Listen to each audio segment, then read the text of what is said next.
Hello, good morning. Sindhu മാളൂസിൻ്റെ life സ്റ്റോറിയുടെ അടുത്ത പാർട്ടിലോട്ട് എല്ലാവർക്കും സ്വാഗതം. അപ്പോൾ എല്ലാവർക്കും ബോറടിക്കാൻ തുടങ്ങിയോ? ഇത് കേട്ട് കേട്ട് മടുക്കാൻ തുടങ്ങിയവരുണ്ടോ? ഞാൻ സത്യത്തിൽ ഞാൻ അനുഭവിച്ചതിൻ്റെ 4 അംശം പോലും വീഡിയോയിലൂടെ നിങ്ങളോട് ഷെയർ ചെയ്യുന്നില്ല. എന്താ പറയുന്നത്, ചെറിയൊരു രൂപം അത്രയും മാത്രമേ ഞാൻ നിങ്ങളിലോട്ട് എത്തിക്കുന്നുള്ളൂ. കാരണം ഞാനും ആകെപ്പാടെ അതെല്ലാം കൂടെ ഓർത്ത് കഴിഞ്ഞാൽ ഭയങ്കരമായിട്ടും ഡിസ്റ്റർബ്ഡ് ആകും. സത്യമായിട്ടും ഇപ്പോഴും എനിക്ക് ചില കാര്യങ്ങളൊന്നും ഓർക്കാനായിട്ട് ഇഷ്ടമില്ല. ഓർത്ത് കഴിഞ്ഞാൽ എനിക്ക് ഭയങ്കരമായിട്ട് വേദനയും സങ്കടങ്ങളും വരും. അതുകൊണ്ട് ഞാൻ ഒരു 4 അംശം ഞാൻ അനുഭവിച്ചു. എൻ്റെ 4 വർഷം എൻ്റെ ഒരാളുടെ കൂടെ ജീവിച്ചുള്ളൂ. ഒരു 40 വർഷത്തെ ജീവിതം അനുഭവിച്ചു. എന്നാൽ ഉള്ളിനുള്ളിലെ സ്നേഹവും കിട്ടിയിട്ടുണ്ടില്ലെന്ന് ഞാൻ പറയുന്നില്ല. എന്നെ പണിയാനൊന്നും വിടത്തില്ലായിരുന്നു, അതല്ല ഞാൻ പറഞ്ഞേ. അങ്ങനെ കുറേ നല്ല കാര്യങ്ങളുണ്ടായിരുന്നു. പിന്നെയെന്ന് വെച്ച് കഴിഞ്ഞാൽ അങ്ങനെ പിന്നെ ഇന്നലെ നമ്മളെവിടെയാണ് നിർത്തിയത്? പിന്നെ ആറ്റിയാൽ വീട്ടിൽ വന്നു അല്ലേ, കുഞ്ഞിനെയൊക്കെ ആയിട്ട് അമ്മൂനെയൊക്കെ ആയിട്ട് വന്നവരായിരുന്നു എന്ന് തോന്നുന്നു നിർത്തിയത്. കഴിഞ്ഞ ദിവസം കമൻറ്റിനകത്തുണ്ടായിരുന്നു ഒരാൾട്ടൻ്റെ ഒരു ഫോട്ടോ കാണിക്കാൻ പോകുന്നത്. ഒരാൾട്ടൻ്റെ ഫോട്ടോ ഇപ്പം എൻ്റെ കയ്യിൽ നിലവിലില്ല. എൻ്റെ കയ്യിൽ ഒരാൾട്ടൻ്റെ ഒരു ഫോട്ടോ ഉണ്ടായിരുന്നു. ഞാൻ പറഞ്ഞില്ലേ, കഴിഞ്ഞ ഇടയ്ക്ക് എൻ്റെ പൊന്നമ്മാവനൊരു ബനിയന് നിൽക്കണം എൻ്റെ കുഞ്ഞിന് വാങ്ങിച്ചു കൊടുത്തത്. അത് ശരം വലിപ്പക്കൂടുതലായിരുന്നു. അത് ഇടാറായത് ശരിക്കും പറഞ്ഞാൽ ഞാൻ അമ്മൂനെയൊക്കെ പ്രഗ്നൻ്റ് ഒക്കെ ആയ ടൈമിലായിരുന്നു അവന് ഇടാൻ പറ്റാറായത്. ഇച്ചിരി വലിപ്പം ഉണ്ടായിരുന്നു. ഞാൻ പിന്നെ പറഞ്ഞ് വളർന്ന വെച്ചാൽ മാറണ്ടെന്ന് പറഞ്ഞാൽ അങ്ങനെ മാറിയില്ലായിരുന്നു. ആ ബനിയനൊക്കെ ഇട്ട് എൻ്റെ മോനും ലാൾട്ടനും ഒരു ചെക്കിൻ്റെ ഒരു ഷർട്ടൊക്കെ ഇട്ട് ലാൾട്ടനും ഞാൻ എൻ്റെ കല്യാണ സാരിയൊക്കെ കൊടുത്ത് ഞാനും കൂടെ ഒരു ഫോട്ടോ എടുത്തിട്ടുണ്ടായിരുന്നു. അത് അമ്മു വയറ്റിലുണ്ടായിരുന്നു. അപ്പോൾ എൻ്റെ വയറിൻ്റെ സൈഡൊക്കെ കാണാമായിരുന്നു. ഞാൻ ആ ഫോട്ടോ സൂക്ഷിച്ച് വെച്ചിട്ടുണ്ടായിരുന്നു. പക്ഷേ അതെവിടെയോ മിസ്സായിപ്പോയി. ഇപ്പം എൻ്റെ കയ്യിൽ ഫോട്ടോ ഇല്ല കാണിക്കാനായിട്ട് കേട്ടോ. പിന്നെ അങ്ങനെ നമ്മുടെ വീട്ടിൽ ആറ്റിയാൽ വീട്ടിൽ വന്നു. അമ്മു 28 കെട്ടൊക്കെ കഴിഞ്ഞു. കുഴപ്പമില്ല, എല്ലാവരും കൂടെ ചേർന്നുള്ളതായിരുന്നു 28 കെട്ട്. കാഞ്ചിയാർ വീട്ടുകാരും ഞങ്ങളും എല്ലാവരും കൂടെ ചേർന്ന് നല്ല അടിപൊളിയായിട്ട് 28 കിട്ടി. പിന്നെ ആയപ്പോൾ ചാച്ചനും അമ്മയും ഇടയ്ക്കിടയ്ക്ക് വരും. കാഞ്ചിയാർ ചാച്ചനും അമ്മയൊക്കെ ഇടയ്ക്കിടയ്ക്ക് വരും. അങ്ങനെയൊക്കെ ആയി നല്ല സന്തോഷകരമായിട്ട് മുമ്പോട്ട് പോകുന്നു. വലിയ പ്രശ്നങ്ങളും കാര്യങ്ങളും ഒന്നുമില്ല. എന്നാൽ ഇടയ്ക്ക് ഇച്ചിരി ഇങ്ങനെ ഒച്ചയെടുപ്പും ബഹളമൊക്കെ ഉണ്ടെങ്കിലും ഉപദ്രവങ്ങളും കാര്യങ്ങളും ഒന്നുമില്ല. രാധമ്മയുടെ ആ ഒരു വാക്കിൽ വലിയ ഭീഷണി ഒന്നും ഇല്ലാണ്ടായി.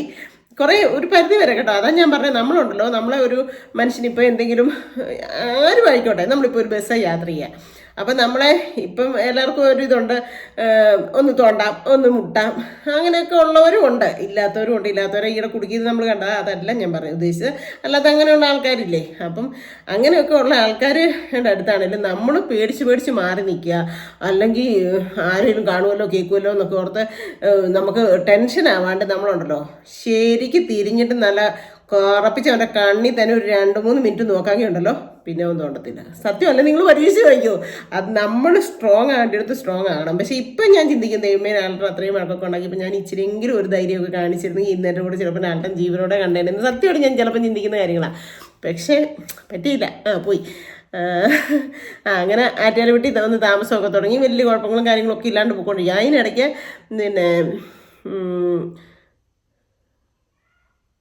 അതിനിടയ്ക്ക് ഒരു ചെറിയ കാറ് മേടിച്ചു. പിന്നത്തെ വഴക്കാണേ. പിന്നെ അങ്ങനെ വലിയ വഴക്കും കാര്യങ്ങളൊന്നും ഇല്ലാതെ പിള്ളേർക്ക് കളിക്കാനായിട്ട് ഈ 20 രൂപയെങ്കിലും ഉള്ള ആ കാറിന്, അതിങ്ങനെ നല്ല ഇരുമ്പിൻ്റെ മാതിരിയുള്ള കാറാണ്. കുഞ്ഞി കാറാണ്, പക്ഷെ നല്ലതായിട്ട് ഓടും. ബാറ്ററി ഒന്നും വേണ്ട, നന്നായിട്ട് ഓടും. അപ്പോൾ അങ്ങനെ ഒരു കാറ് ആളുടെ മോന് മേടിച്ചുകൊണ്ട് കൊടുത്തു. അപ്പോൾ കുഞ്ഞത്ര കൊച്ചു വണ്ടി ഓടിക്കാനും മാത്രമൊന്നും ആയിട്ടില്ല. എന്നിട്ട് ഇത് മോളിൽ 2 കുഞ്ഞുങ്ങളുണ്ട്. മൂന്നാമത്തേത് ആ ചേച്ചി ഗർഭിണിയായിട്ടിരിക്കുക, തൊട്ടയലൊക്കത്തെ വീട്ടിലെ. അപ്പോൾ ആ മോനും എൻ്റെ മോനും ഒരേ പ്രായമായി ഏകദേശം. രണ്ടും ഭയങ്കര കൂട്ടുവാണ്. അപ്പോൾ ആ മോനും ആ മോളും കൂടെ അവിടുത്തെ വീട്ടിലെ 2 കുഞ്ഞുങ്ങൾ ഇറങ്ങി വന്നു. അപ്പോൾ ഇവന് എന്നെ ഉണ്ടല്ലോ എല്ലാവർക്കും പണ്ട് മുതലേ കൊടുക്കും. അത് തിന്നുകൊണ്ടിരിക്കുന്നതാണേലും കൊടുക്കും. അങ്ങനത്തെ ഒരു സ്വഭാവമായിരുന്നു എൻ്റെ കുഞ്ഞിന്. അപ്പോൾ ഇവൻ ഈ കാർ കൊടുത്തു കളിക്കാനായിട്ട്, നെൽസന് കളിക്കാനായിട്ട് കൊടുത്തു. നെൽസൺ കളിച്ചു പറഞ്ഞ് അങ്ങനെയൊക്കെ നടന്നു. അത് കഴിഞ്ഞ് സമയം അന്നേരം 2 പണി കഴിഞ്ഞ് വരുന്ന സമയം ഏകദേശമായിരുന്നു. ഇവൻ ഈ കതകിൻ്റെ ഇങ്ങനെ ഈ പെരയുടെ റൂമിൻ്റെ ഭിത്തിയുടെ കതകിൻ്റെ കട്ടളെ കൂടെ ഇങ്ങനെ, കട്ടളെന്നത് പറയാൻ പറ്റുന്ന ഒരു ഡ്യൂപ്ലിക്കേറ്റ് കട്ടളയൊക്കെ കേട്ടോ. സാധാ ഒരു വീടല്ലേ, കുഞ്ഞൊരു സാധാ വീടായിരുന്നു. അത് കഴിഞ്ഞ് ഞങ്ങൾ ആ ഓലപ്പര മാറ്റി നമുക്ക് വികാസിന്ന് കുറച്ച് കട്ട തന്നു. ഞാൻ പറഞ്ഞില്ല, ഞാൻ ഹോം നേഴ്സിംഗ് പഠിക്കാൻ പോയിട്ടുണ്ടെന്ന്. ആ വികാസിലെ അച്ഛൻ ഒരു ദിവസം എന്നെ വഴി വെച്ച് കണ്ട്, അയ്യോ മോളെ നീ എന്നെ എടുക്കുമോ ഇപ്പോൾ എന്നൊക്കെ ചോദിച്ചു. അങ്ങനെ ഞാൻ എൻ്റെ കാര്യങ്ങളും ഓലപ്പരയ്ക്കകത്താന്നൊക്കെ പറഞ്ഞു കഴിഞ്ഞപ്പം പിന്നെ അമ്മൂന് പ്രസവിക്കുന്നതിന് മുമ്പായിട്ട് നമ്മൾ വീട് പണിതു കേട്ടോ. അമ്മൂന് ഒരു 2-3-4-5 മാസം ആയപ്പോഴത്തേനും നമ്മൾ ആ കട്ട കെട്ടി പിന്നെ ഓടും മാറ്റിയിട്ട് ഷീറ്റും ഇട്ട് വീട് പണിതു. അങ്ങനെ 2 മുറിയും ഒരു കുഞ്ഞടുക്കളയും കൂടെ പണിതു. അപ്പോൾ ആ വീട്ടിലാണ്. എന്നിട്ട് ആ കട്ടളെ കൂടെ ആ നെൽസൺ ഇങ്ങനെ വണ്ടി ഓടിച്ചോണ്ട് പോയി. അവൻ എത്തത്തില്ല, അതോടത്ത് ചെന്നപ്പോഴത്തേനും ഇത് കയ്യിൽ നിന്ന് അത് വിട്ട് താഴോട്ട് പോയി. അതും കണ്ടോണ്ടല്ല ലാലേട്ടൻ കയറി വരുന്നേ. ലാലേട്ടൻ കയറി വന്നിട്ട് നെൽസനെ ഒന്നും പറഞ്ഞില്ല, അപ്പൂന് ഒരു 2 ഒച്ചയും ഒരൊറ്റ ഒരെണ്ണം കൂടെ കൊടുത്തു.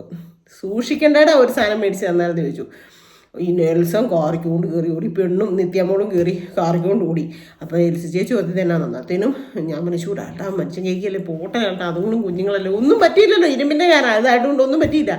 അങ്ങനെയല്ല ഒരു സാധനം സൂക്ഷിച്ച് കണ്ടേ, അങ്ങനെയല്ലേ ഇങ്ങനെയല്ലേ എന്നും പറഞ്ഞുകൊണ്ട് ഇവൻ പോയി മൂലയിലിരുന്ന് കരയുക നമ്മുടേത്.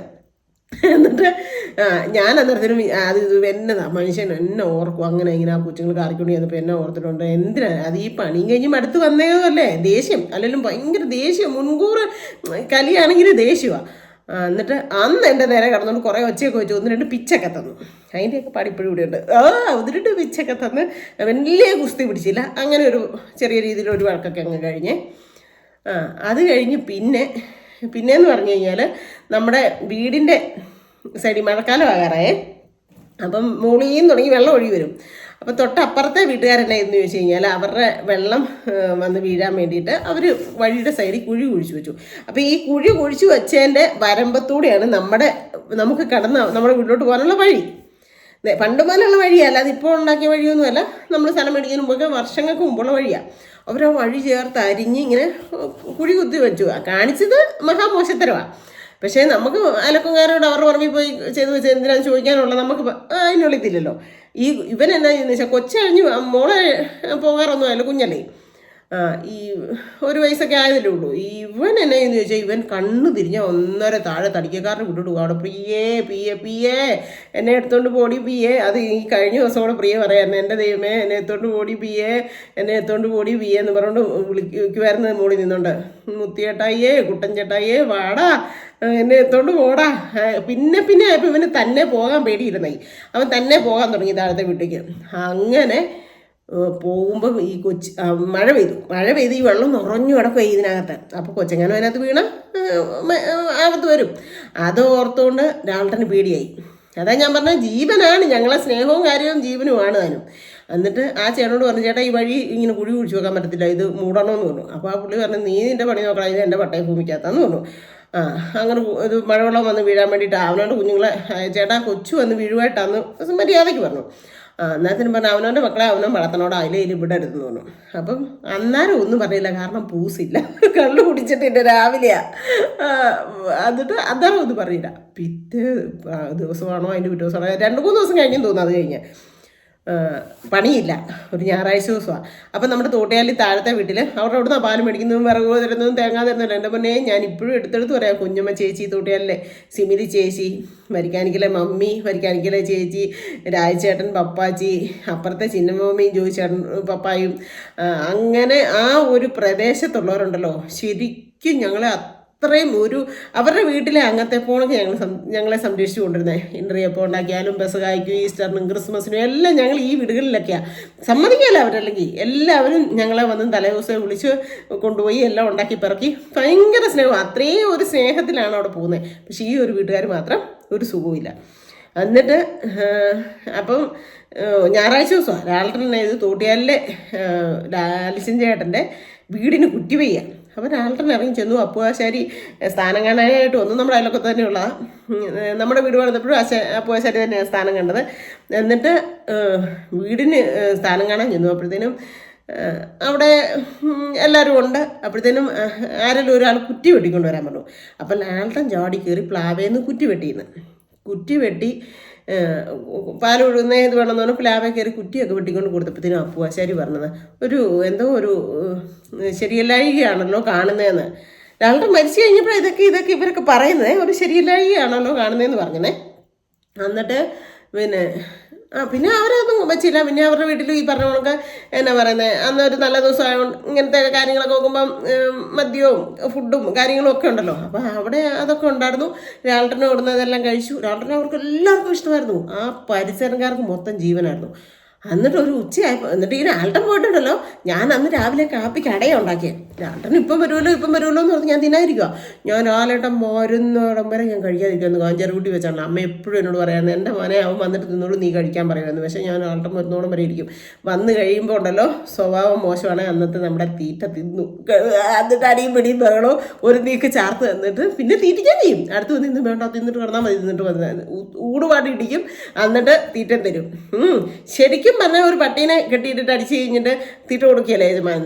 അതായിരുന്നു എൻ്റെ ജീവിതം. സത്യം. സ്നേഹമാണോ എന്ന് ചോദിച്ചാൽ സ്നേഹമുള്ള സമയത്ത് പുന്നായിരിക്കുകയും ചെയ്യും. എന്നിട്ട് ഉച്ചയായിട്ട് ഒരാളുടെ കയറി വരുന്നില്ല. അപ്പോഴത്തേക്കും ഞാനൊരു ശകലം താഴോട്ട് ഇറങ്ങി വന്ന് നോക്കിയപ്പോഴത്തേനും അവിടെ ഭയങ്കര ആളും ബഹളവും എല്ലാം. പിന്നെ ഞാൻ കയറിപ്പോയി. ഒരു ഇതേപോലെ തന്നെ ഒരു ഉച്ച കഴിഞ്ഞപ്പോഴത്തേനും കയറി വന്നു.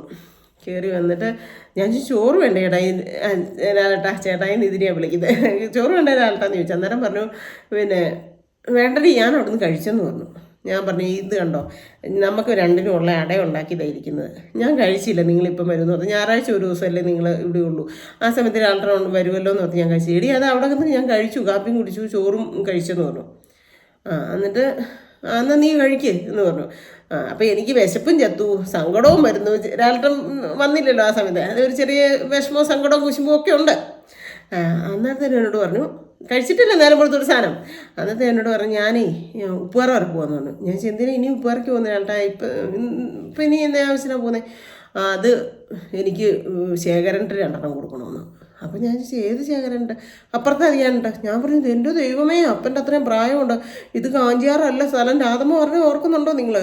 ഇവിടെ കിടന്നുകൊണ്ട് കൂട്ട കളിച്ചാൽ എല്ലാവരും കൂടെ നമ്മളെ തല്ലി കൊല്ലും, വേണ്ട ആവശ്യമില്ലാത്തതിനൊന്നും പോരുത്, അപ്പൻ്റെ അത്രയും പ്രായമുണ്ട്, അവരുടെ പറമ്പിലല്ലേ, എന്തിനാ ഒരാളുടെ പുള്ളിനെ വഴക്കിടാൻ പോകുന്നത്? അവൻ എൻ്റെ കൊച്ചു പോകുന്നിടത്ത് കുഴി കുഴിച്ചു വെച്ചു. അപ്പം ഞാൻ പറഞ്ഞു എൻ്റെ ആളുടെ അവരുടെ സ്ഥലമല്ലേ, അവരുടെ സ്ഥലത്ത് അവർക്ക് എന്തെങ്കിലുമൊക്കെ ചെയ്തില്ലേ, ഒരാളുടെ ദൈവത്തെ ഓർത്ത് പോകരുതെന്നല്ലേ പറഞ്ഞെന്ന് പറഞ്ഞു. ആഹാ, നീ എന്നെ ഭരിക്കാനും മാത്രമായോടി, നീ എന്നെ നിലയ്ക്ക് നിർത്താനും മാത്രമായോടി എന്ന് ചോദിച്ചുകൊണ്ട് അങ്ങ് തുടങ്ങി. എനിക്കറിയത്തില്ല, അത്രേ ഉള്ളു കാര്യം, മരിക്കുന്ന അന്നത്തെ കാര്യം ഇത്. അത്രയും പറഞ്ഞതേ ഉള്ളൂ. ഞാൻ പറഞ്ഞു എന്നെ പറഞ്ഞാലും വേണ്ടിയാൽ ആൾട്ടം പോകണ്ട, അത്രയും പ്രായമുള്ളവരുമായിട്ട് പോയി വഴക്കിടരുത്, പോകരുതെന്ന് പറഞ്ഞു. എന്നാൽ അപ്പോൾ അങ്ങ് തുടങ്ങി ദേഷ്യപ്പെട്ട് എന്നെ അടിച്ചിടിച്ച് കൊച്ചു തൊട്ടി കിടന്ന് ഉറങ്ങുക. അത് കടന്ന് കാറി കൂവി മറ്റേത് വരണ്ട് പേടിച്ച് കാറി. അതങ്ങനെ കുറേ ഒരു നീക്കം എനിക്കിട്ട് തന്നു, ശരിക്ക് തന്നു കഴിഞ്ഞിട്ട് അപ്പോഴത്തേനും മോളിൽ നിന്ന് എൽസി ചേച്ചി ഇറങ്ങി വന്നു. ഞാൻ പറഞ്ഞില്ല ആ ചേച്ചി 2 കുഞ്ഞുങ്ങളുണ്ട്, 3ാമത്തെ ഗർഭിണിയാണ്. ആ ചേച്ചി കൂടി ഇറങ്ങി വന്നു. എൻ്റെ മോനെ എന്നാടാ ഈ കാണിക്കുന്ന ലാലാജി, അവർക്കൊക്കെ ലാൽട്ടനെ ഭയങ്കര ഇഷ്ടമായിരുന്നു. എന്നാടാ കാണിക്കുന്നത്, ചെയ്യല്ലേടാ, പാവം പിടിച്ച് പെണ്ണല്ലേടാ, അത് എടാ അങ്ങനെ ചെയ്യല്ലേടാ, മുടിക്കെല്ലാം ചുരി ഈ മെണ്ണനെല്ലാം കുറേ എല്ലാം മുടിയെല്ലാം പോയായിരുന്നു, മൊത്തം മുടിയെല്ലാം പോയി. എന്നിട്ട് ഉള്ള മുടിയെ കുത്തിനും പിടിച്ച് ചീടിച്ച് ശരിയാക്കി. അപ്പോഴത്തേനും തങ്കപ്പഞ്ചേട്ടൻ പ്രായമുള്ള അവിടെ, എൻ്റെ പൊന്നെ അപ്പോഴേക്ക് മരിച്ചു കേട്ടോ. തങ്കപ്പഞ്ചേട്ടൻ ഓടി വന്നിട്ട് എന്നതാടാ ഈ കാണിക്കുന്ന പെങ്കൊച്ചിനെ ഇട്ട്, നീനൊക്കെ എന്നത്തിൻ്റെ പാട്ടാടാന്ന് ചോദിച്ചു. അപ്പോഴത്തേനും ഞാൻ നോക്കിപ്പില്ലേ തങ്കപ്പഞ്ചേട്ടൻ്റെ തല പുള്ളിയുടെ കഷത്തി ഇരിപ്പുണ്ട്. എന്നിട്ട് ഈ പൊതിച്ച തേങ്ങ എടുത്ത് അതിൻ്റെ പുറത്തിനിട്ടിരിക്കുക. വല്യപ്പനാകാനുള്ള പ്രായമുണ്ട് ചേട്ടൻ്റെ. ഞാൻ അന്നേരത്തിന് എങ്ങനെയോ ചെന്ന് ഞാനും പിന്നെ ഈ എൽസി ചേച്ചി കൂടെ പിടിപ്പിച്ചു. കഷത്തിൻ്റെ ഈ തല ഇങ്ങനെ കഷത്തിൽ കയറ്റി വെച്ചിട്ട് ഇടിക്കുക. അപ്പോഴത്തേക്കും ഞാനും എൽസി ചേച്ചി കൂടെ ചേട്ടനെ എന്നോണ്ടോ കാണിച്ച് പിടിപ്പിച്ചു. അപ്പോഴത്തേനും ചേട്ടൻ എന്നാ അറിയാം, ചിരവയില്ല, ഇരുന്നിട്ട് ചിരണ്ടെന്ന ചിരവയാണ്. ആ ചിരവ എടുത്ത് എനിക്കിട്ട് കുത്താൻ തുടങ്ങിയതാ. എൽസി ചേച്ചിയുടെ വയറിങ്ങനെ പോറി അങ്ങ് പോയി. ഒത്തിരി മുറിഞ്ഞില്ല, എന്നാലും അത്യാവശ്യം ചോര വന്നു, ഇങ്ങനെ പോറി അങ്ങ് പോയി. ഉടനെ എൽസി ചേച്ചി കാറിക്കൊണ്ട് കയറി ഓടി. ഞാൻ പറഞ്ഞു എൻ്റെ പൊന്ന് തങ്കപ്പഞ്ചേട്ടാ പൊക്കോ ഇവിടെ നിൽക്കേണ്ടെന്ന് പറഞ്ഞു. അന്നേരത്തേനും ഞാൻ നോക്കിയപ്പോഴത്തേനും താഴെ നാനത്താനത്തുനിന്നും ഇവിടുന്ന് എല്ലാ ആൾക്കാരും നിറയെ. ഞാൻ പറഞ്ഞു ആരും നിൽക്കണ്ട എൻ്റെ ദൈവമേ, നിങ്ങളെല്ലാം പൊക്കോ, നിങ്ങൾ നിൽക്കുന്ന അനുസരിച്ച് ഒരാളുടെ ദേഷ്യം കൂടത്തുള്ളൂ, അതിനനുസരിച്ച് എന്നെ ദ്രോഹിക്കത്തുള്ളൂ, പൊക്കോ നിങ്ങൾ ആരും നിൽക്കലെന്ന് പറഞ്ഞ് കടന്ന് കാറി. അപ്പോഴത്തേനും അടിച്ച് പിടിച്ചിട്ട് എന്നായിരുന്നറിയോ, വലിച്ച് കീറി നൈറ്റി എല്ലാം കീറി കിടക്കുക. എന്നിട്ട് അണ്ടർ ഗാർമെൻറ്റ്സ് ഒക്കെ കാണാം, വലിച്ച് കീറി. ഉടനെ എനിക്ക് മനുഷ്യർ നിൽക്കുമല്ലേ ആൾക്കാരെല്ലാം, എനിക്ക് അന്നേരത്തിന് ഭയങ്കരമായിട്ട് സങ്കടമായി. അപ്പോഴത്തേക്കും പിന്നെ പൊക്കോ എന്ന് പറഞ്ഞ് കാറി പോയപ്പോഴത്തേന് ആൾക്കാർ പോയി. എന്നാൽ ഇവർ ശാന്തമാകുമെന്ന് പറഞ്ഞാൽ ആൾക്കാരെല്ലാം പോയത്. എന്നിട്ട് കുറേയും കൂടെ എനിക്കിട്ടിട്ട് ശരിക്കും ചാർത്തിയെന്ന് വെച്ചാൽ ശരിക്കും അങ്ങ് തന്നിട്ട് പിന്നെ അന്നത്തിനും കൊച്ചു തൊട്ടി കിടന്ന് കാറി കൂവി അതങ്ങനെ കാറുക. ഉടനെ ഞാനെടുത്ത് പാല് കൊടുത്തോണ്ടിരിക്കുക. അങ്ങോട്ട് വന്നിട്ട് ഈ കയ്യെ നഖം ഇത്രയും നീണ്ടു നിൽക്കുമായിരുന്നു. കൊച്ചിനെ പിടിച്ച് കട്ടിലോട്ട് അങ്ങ് കിടത്തി. ദ്രോഹിച്ചൊന്നുമില്ല. കട്ടിലോട്ട് കിടത്തിയിട്ട് എന്നെ വലിച്ചെണീപ്പിക്കാൻ നോക്കി പിടിത്തം കിട്ടിയത് ഈ നിബിളിനിട്ടാ. നിബിള് പിച്ചിട്ടുണ്ടല്ലോ വിട്ടറ്റ് തൂക്കി കിടന്നു സത്യം. എന്നിട്ട് അപ്പോഴത്തേനും എൻ്റെ നല്ല ജീവൻ പോയില്ലേ. അപ്പോഴത്തേക്കും ഞാൻ ഇരുന്നോണ്ട് കാറിക്കൊണ്ട് ഞാൻ ചോദിച്ചു, ഞാൻ എന്നതാ ചെയ്തിട്ട് എന്നെ ഇങ്ങനെ ദ്രോഹം ചെയ്യുന്നേ? ഞാൻ എന്നതാ ചെയ്തത് നിങ്ങളെ? ഞാൻ നിങ്ങളുടെ തീറ്റ നിങ്ങൾ ഉണ്ടാക്കി തരുന്നത് കൊണ്ട് തരുന്നത് വെച്ച് ഉണ്ടാക്കി തരുന്നുണ്ട്. നിങ്ങളുടെ മക്കളെ പ്രസവിച്ചു, നിങ്ങളുടെ ഇഷ്ടത്തിനെല്ലാം ഞാൻ നിൽക്കുന്നുണ്ട്, പിന്നെ എന്തിനാ എന്നെ ഇങ്ങനെ ദ്രോഹിക്കുന്നേ എന്നെല്ലാം ചോദിച്ച് കട്ടിലായിരുന്നു കാറിക്കൊണ്ട് ഞാൻ ഇരിക്കുക. അന്നേരത്തേനും ബാധ ഇറങ്ങിയ പോലെ പെട്ടെന്ന് ആൾ സൈലൻ്റായി. എന്നിട്ട് അടുക്കളയിലോട്ട് പോയിട്ട് ചോറ് താടിയെന്ന് പറഞ്ഞു. അപ്പം ഞാൻ പറഞ്ഞു, ഇനി ഞാൻ എൻ്റെ ഈ കൈ വെച്ച് നിങ്ങൾക്ക് ചോറ് തരുന്നില്ല, നിങ്ങൾ തന്നെ എടുത്ത് കഴിച്ചോളാൻ പറഞ്ഞു. അങ്ങനെ 2 വാക്കേ ഞാൻ പറഞ്ഞിട്ടുള്ളൂ. ഒരു പ്രാവശ്യം കൊച്ചിനെ കണ്ണി കാന്താരി തേച്ചപ്പോൾ പട്ടി തോന്നും, പിന്നെ ഞാൻ ചോറ് വിളമ്പി തരികയെന്ന്. അങ്ങനെ 2 വാക്കല്ലാതെ ഇത്രയും ദ്രോഹിച്ചിട്ട് ഞാൻ ആൾക്കാരെ ഒന്നും പറഞ്ഞിട്ടില്ല. ചോറ് തരാനാണ് പറഞ്ഞതെന്ന് പറഞ്ഞു. അപ്പം ഞാൻ പറഞ്ഞാൽ വെച്ചിട്ടുണ്ട്, രാവിലെ അട ഉണ്ടാക്കിയതോടെ ഇരിപ്പുണ്ട്, ചോറുണ്ടാക്കി ഇരിപ്പുണ്ട്, പോയി എടുത്ത് കഴിച്ചോളാൻ പറഞ്ഞു. അപ്പോഴത്തേക്കും തന്നെ പോയി അടുക്കളക്കകത്ത് പോയി പാത്രം എടുത്ത് ചോറെടുത്തിട്ട് അടുക്കളയിൽ തന്നെ ഉരണ്ടിയിട്ടിട്ട് അവിടെ ഇരുന്ന് കഴിക്കുക. കഴിച്ചപ്പോഴത്തേനും പറഞ്ഞു, അപ്പൂസ ഇങ്ങോട്ട് വന്നേന്ന് പറഞ്ഞു. കൊച്ച് വരണ്ട് മാറി മൂലയ്ക്ക് നിൽക്കുക. അന്ന് 3-3.5 വയസ്സേ കണ്ടുള്ളൂ. അമ്മൂന് 1 വയസ്സും 1 മാസവും ഉള്ളൂ. എന്നിട്ട് പിന്നെ ഇങ്ങോട്ട് വാ മോനെ, അപ്പൂസ ഇങ്ങോട്ട് വാടാന്ന് പറഞ്ഞു. അപ്പൂസെന്നേ വിളിക്കത്തുള്ളായിരുന്നു. അപ്പൂസ ഇങ്ങോട്ട് വാന്ന് പറഞ്ഞപ്പോഴത്തേനും ഇതെൻ്റെ കണ്ണി നോക്കി വരണ്ട് എൻ്റെ അടുത്ത് വന്ന് നിൽക്കുക. അപ്പോഴത്തേനും ഞാൻ പറഞ്ഞു അവന് വേണ്ടെന്ന് പറഞ്ഞു. നീയാണോ തീരുമാനിക്കുന്നതെന്ന് ചോദിച്ചു. അപ്പം വാ ഇങ്ങോട്ട് വന്നേ മോനെ, അപ്പൂസേ ഇങ്ങ് വന്നേ എന്ന് പറഞ്ഞു. അന്നേരത്തേനും ഞാൻ പറഞ്ഞു ചെല്ലാൻ പറഞ്ഞു. ഇപ്പം പേടിച്ച് ചെന്ന് കഴിഞ്ഞപ്പോഴത്തേനും ഒരു വായി വെച്ച് കൊടുത്തു അപ്പൂൻ്റെ. എന്നിട്ട് പറഞ്ഞു, ഇനി പപ്പ തരികയില്ല. സത്യമായിട്ടും എൻ്റെ അമ്മ മാതാവാണ്. ഞാനിപ്പുറത്തെ അടുത്ത് തന്നെയുള്ള തൊട്ട് മുറി കുഞ്ഞല്ലേ, ആ മുറിയിൽ നിന്ന് ഇനി പപ്പയുടെ കൈ കൊണ്ട് തരികയില്ല എന്ന് പറഞ്ഞു. എന്നിട്ട് എനിക്ക് മതി പപ്പ എന്ന് പറഞ്ഞിട്ട് അവൻ എൻ്റെ അടുത്തോട്ട് പോന്നു. എന്നിട്ട് ഞാൻ ഇത്രയും കാറുകയും ഈ നൈറ്റി കീറിയതൊക്കെ അങ്ങനെ തന്നെ ഇട്ടുകൊണ്ട് ഞാൻ ഇരിക്കുക. കാറുകയും നിങ്ങൾ എല്ലാം ഞാൻ എണ്ണിപ്പറക്കി അങ്ങ് ചോദിച്ചു, നിങ്ങൾക്ക് തീറ്റ ഉണ്ടാക്കി തരുന്നില്ലേ, നിങ്ങളുടെ ഇഷ്ടത്തിനെല്ലാം ഞാൻ നിൽക്കുന്നില്ലേ, പിന്നെ ഇനി ഞാൻ എന്നാ ചെയ്യേണ്ടത്? ഇപ്പം എൻ്റെ നാട്ടിലും കൊണ്ടിട്ട് എന്നെ ഇങ്ങനെ അടിച്ചിടിച്ച് കൊള്ളാരാക്കാനായിട്ട് കാഞ്ചാറ് വീട്ടിൽ കിടന്ന് ദ്രോഹിച്ചു, അക്കരെ വേറെ സ്ഥലം മേടിച്ചു കൊണ്ടിട്ട് കൊടുത്തു ഇത് തന്നെ. ഇപ്പം ഇവിടെ വന്നിട്ട് എന്നെ ഇങ്ങനെ ദ്രോഹിക്കുന്നതെന്നൊക്കെ ചോദിച്ചു. അപ്പോഴത്തേനും തന്നെ തീറ്റ നിന്നിട്ട് പാത്രം എടുത്ത് ആ വേസിനകത്തോട്ടിട്ടിട്ട് എണീറ്റ് ഇങ്ങോട്ട് വന്നിട്ട് പോയി ഷർട്ട് എടുത്ത്. അതിനിടയിൽ എനിക്ക് മനസ്സിലായി ആൾ ഉപ്പുകറയ്ക്ക് പോകാനാണ്. ഉപ്പുകറയ്ക്ക് പോയിട്ട് കുടിച്ചിട്ട് ഇനി അടുത്ത കഴിഞ്ഞിട്ട് വരുമല്ലോ എന്ന് ഓർത്തുകൊണ്ട് ഞാൻ ഷർട്ട് ഊരിയിട്ടേക്കുന്നതിനകത്ത് ഞാൻ എണീറ്റ് നോക്കി. ഇപ്പോൾ 25 രൂപയുണ്ട് ആകെ പോക്കറ്റിൽ. അപ്പം ഞാൻ ഓർത്ത് 25 രൂപയ്ക്ക് എന്നാ കിട്ടാനാ എന്ന് ഓർത്തിട്ട് ഞാൻ അനങ്ങാതെ അവിടെ ഇരിക്കുക. അപ്പോൾ ഇങ്ങോട്ട് എണീറ്റ് വന്ന് ഞാൻ ഓർത്തുകൊണ്ട് തന്നെ വന്നു, എടുത്തു, ഷർട്ട് ഇട്ടിട്ട് എന്നോട് പറഞ്ഞു, ഞാൻ തിരിച്ചു വരുമ്പം നീ ഇവിടെ ഉണ്ടെങ്കിൽ നിന്നെ ഞാൻ പച്ചയ്ക്ക് കത്തിക്കും. അന്ന് നമുക്ക് കറണ്ടില്ല, മണ്ണെണ്ണ ഇവിടെ നിന്നെ ഞാൻ പച്ചയ്ക്ക് കത്തിക്കും. അന്ന് മണ്ണെണ്ണ ഒഴിച്ചുകൊള്ളൂ, ഇന്ന് ഞാൻ കത്തിച്ചിരിക്കുമെന്ന് പറഞ്ഞു. എന്നിട്ട് എനിക്ക് എൻ്റെ അമ്മേനെ ഒന്ന് കാണണം, ഞാൻ അമ്മേനെ പോയി കാണും, എന്നിട്ട് ഇങ്ങോട്ട് ഒരു വരവ് വരുമെന്ന് പറഞ്ഞിട്ട് ഇറങ്ങി അങ്ങ് പോയി. അപ്പം ഞാൻ മുറ്റത്തിറങ്ങി നോക്കിയപ്പം പോകുന്നുണ്ട്, പതിയെ സിറ്റിക്ക് പോവുക. അന്നേരത്തേനും ഈ വയറ് മുറിഞ്ഞ് ചേച്ചിയില്ലേ രണ്ടും 3 കണ്ടുകൊണ്ട് ഓടി ഇറങ്ങി വന്നപ്പോഴാണ് നോക്കിയപ്പോൾ ചുവര് ഇതിലെ പോവുക. ചുവരയോ മുറിഞ്ഞതോ പാടോ ഒക്കെ. എൻ്റെ മോനെ നൈറ്റ് വേറെ മാറാൻ പറഞ്ഞു.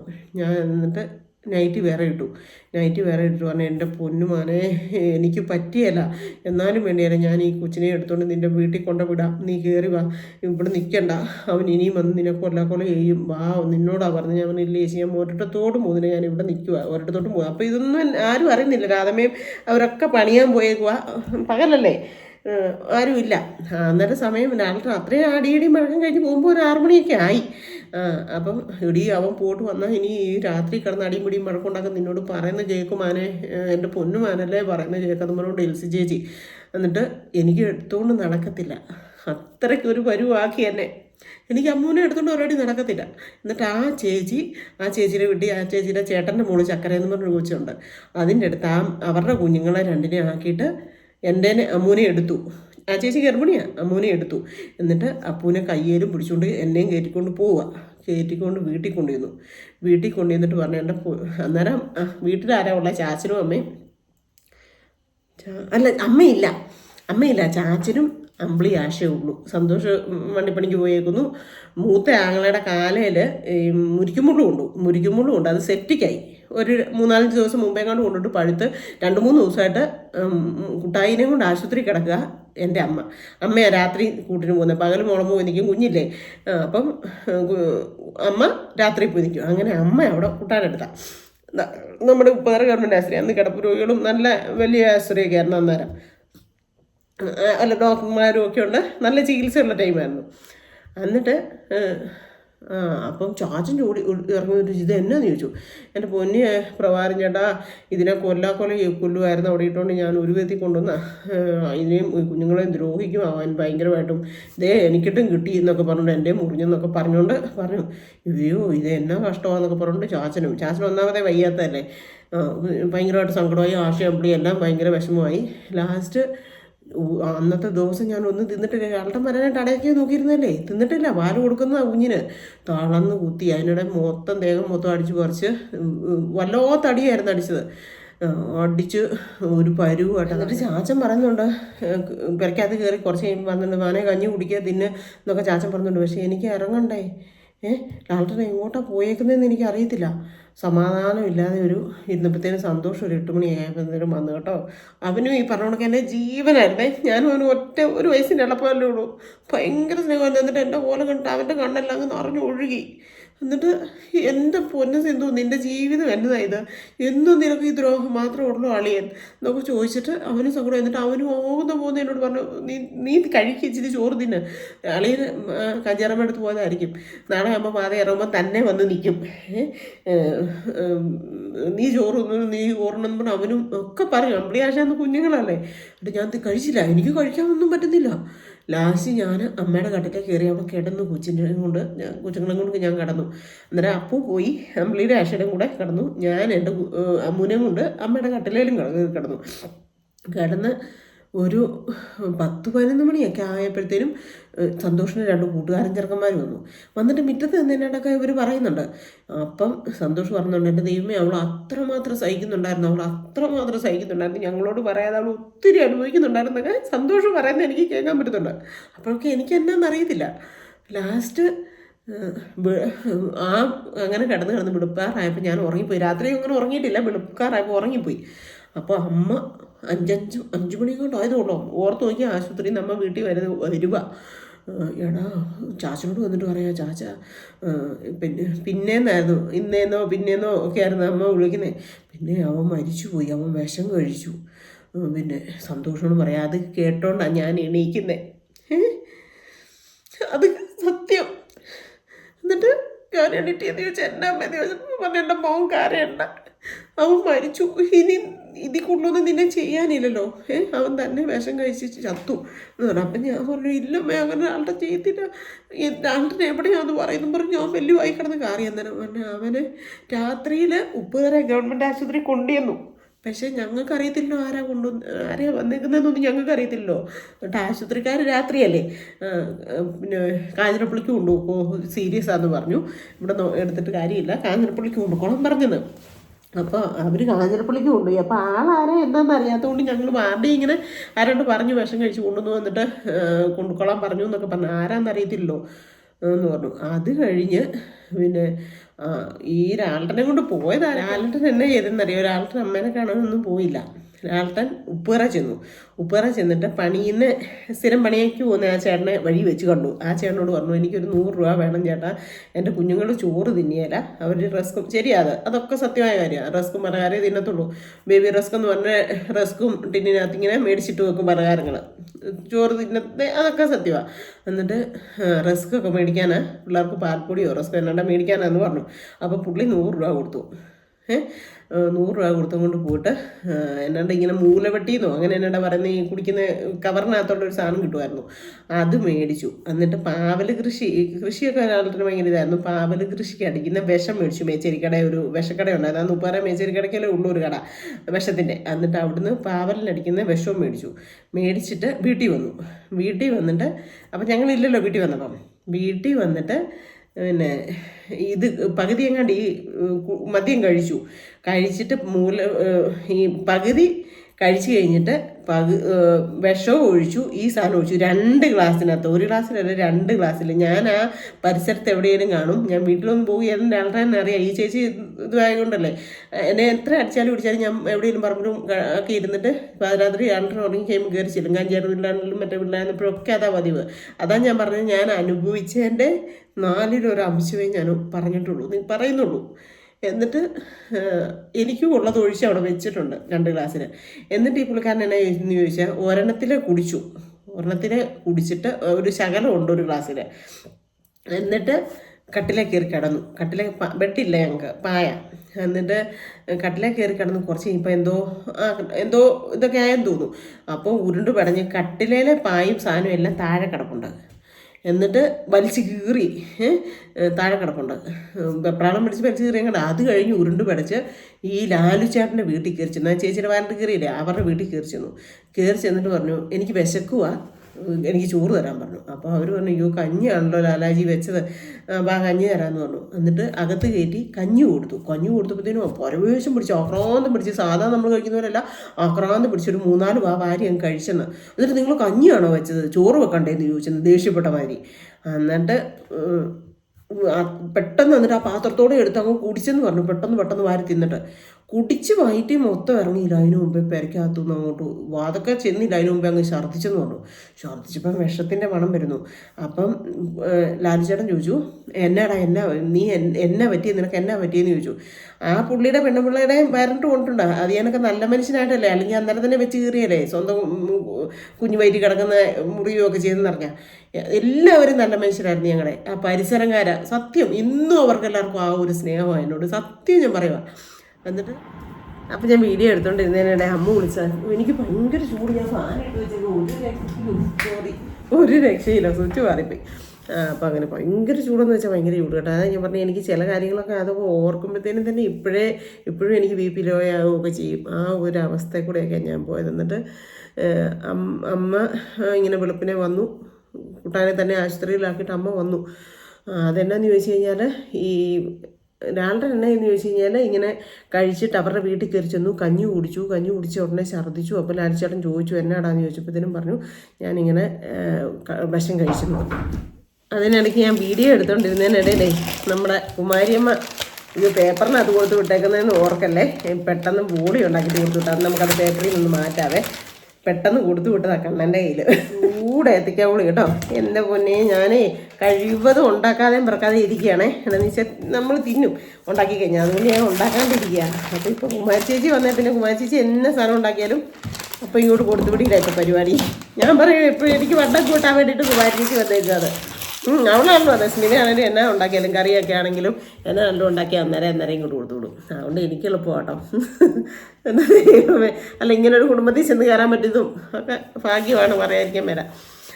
എന്നിട്ട് പിന്നെ എന്നാ പറഞ്ഞ, ലാലുചേട്ടൻ ചോദിച്ചു കഴിഞ്ഞതിനും പുള്ളി പറഞ്ഞു, ലാലട്ടൻ പറഞ്ഞു, ലാലു എന്നായിരുന്നു മുകളിലത്തെ ചേട്ടൻ്റെ പേര്, നമ്മുടെ അയലൊക്കക്കാരൻ്റെ. ലാലാജി എന്നായിരുന്നു ചേട്ടൻ്റെ പേര്. എന്നിട്ട് പറഞ്ഞു, ലാലുചേട്ടൻ ഞാനിങ്ങനെ വിഷം കഴിച്ചെന്ന് പറഞ്ഞു. എന്നിട്ട് ലാലട്ടൻ ഒരുമാതിരി ആയി. അപ്പോഴത്തേനും ലാലുചേട്ടൻ പെട്ടെന്ന് തൊട്ടായലൊക്കംകാരെ എല്ലാം വിളിച്ചു, പപ്പാച്ചിയും മരിക്കാനിക്കല്ലേ, പിന്നെ കീപ്പറത്തെ ജ്യൂസ് കുട്ടിച്ചേട്ടനും അങ്ങനെ ആരാണ്ട് എല്ലാവരും കൂടെ പെട്ടെന്ന് വണ്ടി വിളിച്ച് ആശുപത്രി കൊണ്ടുവന്നപ്പോൾ ഇവിടെ പറ്റിയാന്ന് പറഞ്ഞിട്ട് കാഞ്ഞിരപ്പള്ളിക്ക് വിട്ടിട്ട് അവിടുന്ന് വീട്ടിൽ നിന്ന് കൊണ്ടുവരുമ്പോഴും എന്തൊക്കെയോ ഇച്ചിരി വർത്തമാനം പറയുന്നുണ്ടെന്ന് തോന്നുന്നു. ആശുപത്രി വന്നപ്പോഴൊന്നും ഒന്നും മിണ്ടുന്നില്ലെന്ന് പറഞ്ഞു. അത് കഴിഞ്ഞ് ഇവിടുന്ന് ഉപ്പുപാറ സിറ്റിയിൽ നിന്ന് കൊണ്ടുപോയി നമ്മുടെ മാതാവ് തിരികെ എത്തിക്കുന്നതിൻ്റെയൊക്കെ അപ്പുറത്ത് കഴിഞ്ഞ് കഴിയുമ്പോൾ ചെപ്പാത്തിൻ്റെയൊക്കെ അവിടെ എത്തിക്കഴിഞ്ഞപ്പം ലാലുചേട്ടൻ്റെ ഈ ലാലിനെ വണ്ടിയുടെ ഇങ്ങനെ പ്ലാറ്റ്ഫോമിൽ കിടത്തിയിട്ട് ഇവർ സീറ്റായി ഇരിക്കുവാന്ന്. അപ്പോഴത്തേക്കും ലാലുചേട്ടൻ്റെ കാലിലോട്ട് മുറുക്കെ പിടിച്ചെന്ന് ആദ്യം. അന്നത്തിന് എന്നാടാന്ന് ചോദിച്ചത്, എന്നാ പേടിക്കൊന്നും വേണ്ടെന്നൊക്കെ പറഞ്ഞിട്ട് ഇവർ പറഞ്ഞു. അന്നത്തിനും പറഞ്ഞത്, ലാലുചേട്ടാ എൻ്റെ സിന്ധു ഒരു പാവമാണ്. അത്രയും പേരും, ലാലുചേട്ടൻ മാത്രമല്ല ഈ കേട്ടവരും മൊത്തം പറഞ്ഞാക്കി. പറഞ്ഞു സുട്ടിച്ചേട്ടൻ ഇന്നും ചത്തിട്ടില്ല, ഉപ്പുകാരെ തന്നെയാണ് ജീവിക്കുന്നവരൊക്കെ. എൻ്റെ സിന്ധു ഒരു പാവമാണ്, ഞാൻ അവളെ എങ്ങനെയൊക്കെ ദ്രോഹിക്കാവോ അങ്ങനെയൊക്കെ ഞാൻ ദ്രോഹിച്ചു. അതൊരു പാവം വെണ്ണ, ഇനിയെങ്കിലും അത് സ്വൈര്യമായിട്ട് ജീവിച്ചോട്ടെ എന്ന് കരുതി ഞാൻ ചെയ്തതായത്. പിന്നെ എൻ്റെ ചെറുക്കൻ അവനെങ്ങനെയെങ്കിലും ജീവിച്ചോടും, സാരമില്ല. പക്ഷേ ലാലുചേട്ടൻ എൻ്റെ മകളെ വളർത്തിയേക്കണമെന്ന്. എന്നാ ആവശ്യമെന്നറിയോ?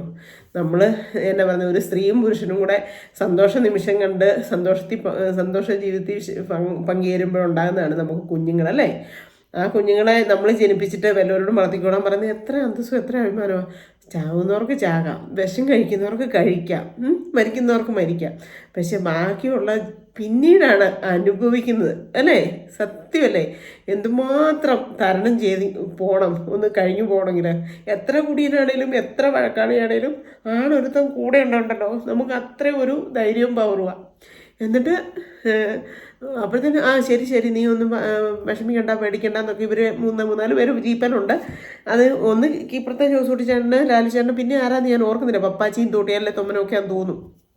എന്നിട്ട് പിന്നെ വിഷമിക്കണ്ടെന്ന് പറഞ്ഞു. പക്ഷേ ചെപ്പാത്ത് പാലത്തിൻ്റെ അപ്പുറം കണ്ട് കിടന്നപ്പോഴത്തേനും ലാലുചേട്ടൻ്റെ കാലിലോട്ട് ഇറുക്കി ഞെക്കി പിടിക്കുവാന്ന്. എന്നിട്ട് പിടിപ്പിക്കുന്നിരുന്നു. പിന്നെ കീപ്പറൻ ജോസ് കുടിച്ചാണോ കൂടെയാണ് പിടിപ്പിച്ചത്. അത് കഴിഞ്ഞ് പിന്നെ അനങ്ങിയിട്ടേ ഇല്ലെന്ന് പറഞ്ഞു. അപ്പം നല്ല ജീവൻ അവിടുന്ന് പോയി. കാഞ്ഞിരപ്പള്ളി കൊണ്ടുവന്നു. കാഞ്ഞിരപ്പള്ളി കുന്നേലാശ്ശേരി ചെന്നപ്പോഴത്തേനും ആൾ മരിച്ചു. അതാണ് ലാലേട്ടൻ ചെയ്തത്. എന്നിട്ട് അവർ ഈ കൊണ്ടുപോയവർ അവിടെ ആശുപത്രി അഡ്മിറ്റാക്കി, അല്ല ഇതാക്കി മോർച്ചറി, അവർ പോസ്റ്റ്മോർട്ടം ഒന്നും ചെയ്യാതെ അവർ മരിച്ചവരെ ഇതാക്കത്തില്ലോ. അപ്പോൾ അവിടെ ആശുപത്രിയിലാക്കിയിട്ട് മുണ്ടക്കത്തല്ലേ ഉഷിച്ചിട്ട് സഞ്ചേട്ടൻ. അപ്പോൾ ഇവർക്ക് എല്ലാവർക്കും സഞ്ചേട്ടൻ്റെ ഫോൺ നമ്പറുണ്ട്. സഞ്ചേട്ടൻ നല്ല ഇതായിരുന്നു, റിയൽ എസ്റ്റേറ്റ് ബിസിനസ്സായിരുന്നു. അപ്പം ഇവരുടെ എല്ലാവരുടെയും കൈ, വലിയ വലിയ പാർട്ടീസിൻ്റെ എല്ലാം കൈ സഞ്ചേട്ടൻ്റെ നമ്പറുണ്ട്. അപ്പോൾ അവരിൽ സഞ്ചേട്ടനെ വിളിച്ചപ്പോൾ സഞ്ചേട്ടൻ പെട്ടെന്ന് ആശുപത്രിയിൽ ചെന്നു. സഞ്ചേട്ടൻ ആശുപത്രിയിൽ നിന്നിട്ട് ഇവരെ എല്ലാം കാഞ്ചാറ് വീട്ടിലോട്ടും പിന്നെ ഒക്കെ പറഞ്ഞു വിട്ടു, ഉപ്പേറ വീട്ടിലോട്ടും ഒക്കെ പറഞ്ഞു വിട്ടു. അങ്ങനെ ഉപ്പേറെ ആശുപത്രിയിൽ വന്ന് ഈ ചേട്ടന്മാർ അമ്മേനെയും കൂട്ടിക്കൊണ്ട് വന്ന വെളുപ്പിന് എൻ്റെ വീട്ടിലോട്ട്. അന്നേരം അമ്മ പറയുന്നത്, മോൻ കരയണ്ട, മോൻ അനുഭവിക്കാൻ തന്നെ എത്ര അനുഭവിച്ചില്ലേ. ഒരു കുഞ്ഞായപ്പം പറഞ്ഞതാണ്, വേണ്ട മോനെ ഇത് മതി, ഇനി അവൻ്റെ പുറകെ പോകണ്ട, അവനെ വിശ്വസിക്കാൻ കൊള്ളിയല്ല എന്ന് പറഞ്ഞാൽ. അന്ന് നീ സമ്മതിച്ചില്ല, ഞാനും സമ്മതിച്ചില്ല, ഞാനും അവനെ വിശ്വസിച്ച് പോയി. അന്ന് ചാച്ചനും ബാക്കി എല്ലാവരും പറഞ്ഞപ്പോഴും നമ്മൾ രണ്ടും നിന്നത്. എന്നെ ചെയ്യാനാ, നീ കരയണ്ട അങ്ങനെ ഇങ്ങനെയെന്നൊക്കെ പറഞ്ഞു. എനിക്കിപ്പോൾ ആൾട്ടറെ കാണണം പറഞ്ഞ് കാറി ബഹളം വെച്ച്, എനിക്കറിയത്തില്ല. എന്നിട്ട് പിന്നെ കാഞ്ചാറ് വീട്ടിൽ അടക്കിയത് കാര്യങ്ങൾ എനിക്കറിയത്തില്ല. പിന്നെ എൻ്റെ ഒരു ഓർമ്മയെന്ന് പറഞ്ഞു കഴിഞ്ഞാൽ, പിന്നെ അടുത്തത് എൻ്റെ ഓർമ്മയെന്ന് പറഞ്ഞു കഴിഞ്ഞാൽ കാഞ്ചാറ് വീട്ടിലാണ്. കാഞ്ചാറ് വീട്ടിൽ ആൾട്ടൻ്റെ ബോഡി കൊണ്ടുപോയി മുറ്റത്ത് വെച്ചു. കുറേ ആൾക്കാരൊക്കെ ഉണ്ട്. അതൊക്കെ എൻ്റെ മനസ്സിൽ മിന്നി വരുന്നുണ്ട്. ബാക്കിയൊന്നും എനിക്ക് അന്നത്തെ ഒന്നും അറിയത്തില്ല. ഒരു എന്നതോ നടന്നതെന്നോ ഒന്നും അറിയത്തില്ല. അടക്കി കഴിഞ്ഞിട്ട് അന്ന് തന്നെ ഇവരെന്നെ ഇങ്ങോട്ട് കൊണ്ടുവന്നോ അവിടെ നിർത്തിയോ എങ്ങനെയാണെന്നും അറിയത്തില്ല. പിന്നെ ഒരു 2-3 ദിവസം കഴിഞ്ഞിട്ടുള്ള ഓർമ്മകളാണ് പിന്നെ എൻ്റെ മനസ്സിലുള്ളത്. ഇങ്ങനെ കർമ്മങ്ങൾ ചെയ്യുന്നതും കാര്യങ്ങളും ഒക്കെ. അതായിരുന്നു എൻ്റെ ജീവിതം, ഫസ്റ്റ് ജീവിതം.